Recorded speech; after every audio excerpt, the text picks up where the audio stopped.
దేవుని పరిశుద్ధ నామానికి మహిమ కలుగును గాక.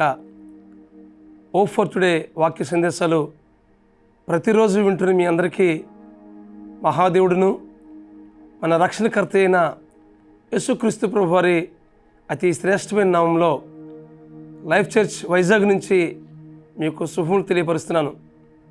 ఎలా ఉన్నారు? బాగున్నారు కదూ? ఈరోజు యెహోషువ గ్రంథం 3వ అధ్యాయం 5వ వచనం చదువుకుందాం. యెహోషువ గ్రంథం 3వ అధ్యాయం 5వ వచనం. యెహోవా మీ మధ్య అద్భుత కార్యములు చేయను గనుక మిమ్మల్ని మీరు పరిశుద్ధపరచుకునని జనులకు ఆజ్ఞ ఇచ్చెను. ఈ మాటలు యెహోషువ ఇశ్రాయేలు ప్రజలతో పలుకుతూ ఉన్నాడు.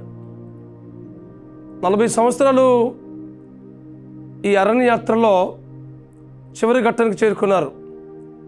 40 దినాలు చేరుకోవాల్సినటువంటి కనాన్ దేశానికి 40 సంవత్సరాలు పట్టింది.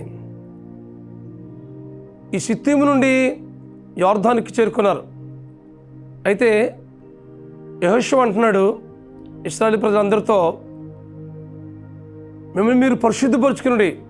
దేవుడు మీ మధ్య అద్భుత కార్యములు చేయనట్లుగా మిమ్మల్ని మీరు పరిశుద్ధపరచుకునండి అంటున్నాడు. ఎందుకంటే ఇశ్రాయేలు నమ్ముకున్న దేవుడు జీవముగల దేవుడు. ఆయన సర్వలోకనాథుడు, ఆయన సర్వశక్తి సంపన్నుడు, ఆయన పరిశుద్ధుడు. కాబట్టి పరిశుద్ధత లేకుండా ఆయన కార్యాలు చేయడు.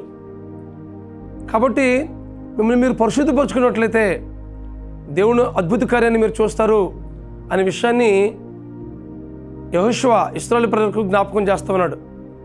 ఈ వాక్యం ఉంటున్న మన జీవితంలో అద్భుత కార్యాలు జరిగించాలంటే, దేవుని కార్యాలు మనం చూడాలంటే మనకు మనంగా పరిశుద్ధపరచుకోవాలి. ఎందుకంటే దేవుడు పరిశుద్ధుడు, ఆయన నీతిమంతుడు, ఆయన యథార్థవంతుడు. అలాంటి లక్షణాలు మనం కలిగి ఉన్నప్పుడు మన జీవితంలో కూడా ఆనాడు ఇశ్రాయేలు ప్రజలు జీవితంలో జరిగించిన కార్యాలే మన జీవితంలో కూడా ఆయన జరిగించడానికి ఇష్టపడుతూ ఉన్నాడు. కాబట్టి నీ జీవితంలో దేవుని కార్యాలు చూడాలని నువ్వు ఆశపడుతున్నావా? వాటి కోసమైతే నువ్వు కనిపెడుతున్నావో వాటి కోసం పొందుకోవాలని నువ్వు ఎదురు చూస్తున్నావా?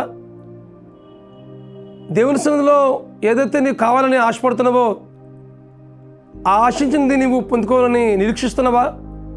అయితే అక్కడ దేవుడు వాగ్దానం చేస్తున్నాడు, నిన్ను నువ్వు పరిశుద్ధపరచుకున్నట్లయితే నువ్వు అద్భుత కార్యం చూస్తావని దేవుడు దినాన నీతో వాగ్దానం చేస్తున్నాడు.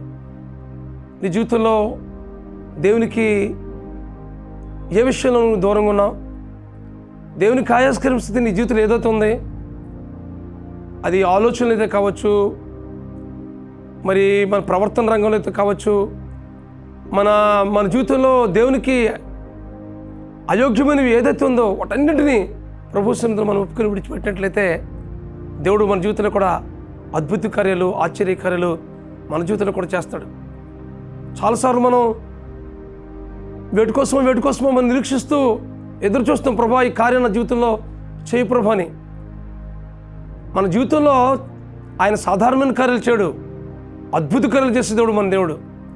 అలాంటి అద్భుత కార్యాలు మన జీవితంలో జరిగించాలంటే మనం మొట్టమొదటిగా చేయాల్సిన కార్యం ఏంటంటే దేవుని మాటకు లోబడి ఆయన ఆజ్ఞలకు శిరస వహించి మనం పరిశుద్ధపరచుకుని ఆయన సన్నిధిలో యోగ్యమంగా మనం జీవించినట్లయితే ఆనాడు ఇశ్రాయేలు ప్రజల జీవితంలో జరిగించిన కార్యమే నా జీవితంలో జరిగించడానికి దేవుడు ఇష్టపడుతున్నాడు. కాబట్టి ఈ వాక్యం ఉంటున్న నీ జీవితంలో అద్భుత కార్యాలను ఏదైతే నువ్వు చూడాలని ఆశపడుతున్నావో, నువ్వు చూడాలంటే దేవుని సన్నిధిలో ఏ అయోగ్యత, ఏ అపవిత్రత, ఏ ఆయాస్కరమైన స్థితి దేవుని సన్నిధిలో మనకు ఉందో వాటన్నింటినీ ప్రభు సన్నిధిలో ఒప్పుకొని విడిచిపెడదాం.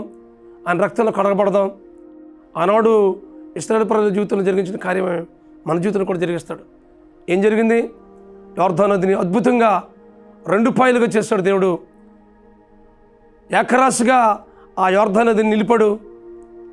మరి ఇశ్రాయేలు ప్రజలందరూ కూడాను అద్భుతంగా ఆ యోర్దాను నది నుంచి 2 పాయలుగా అయిన తర్వాత 6 నెలలు నడిచారు, కనాను దేశాన్ని ప్రవేశించారు.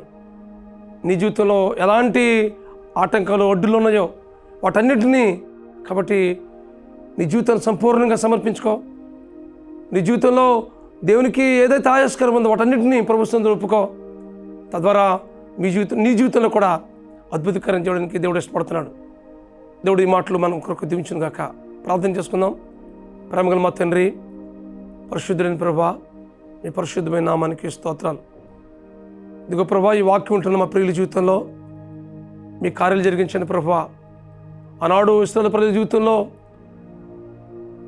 అద్భుతకరం జరిగించే ప్రభువా. యొర్దాను నదిని 2 పాయలుగా చేసి నైనా కనాను దేశంలో ప్రవేశింపజేశావు.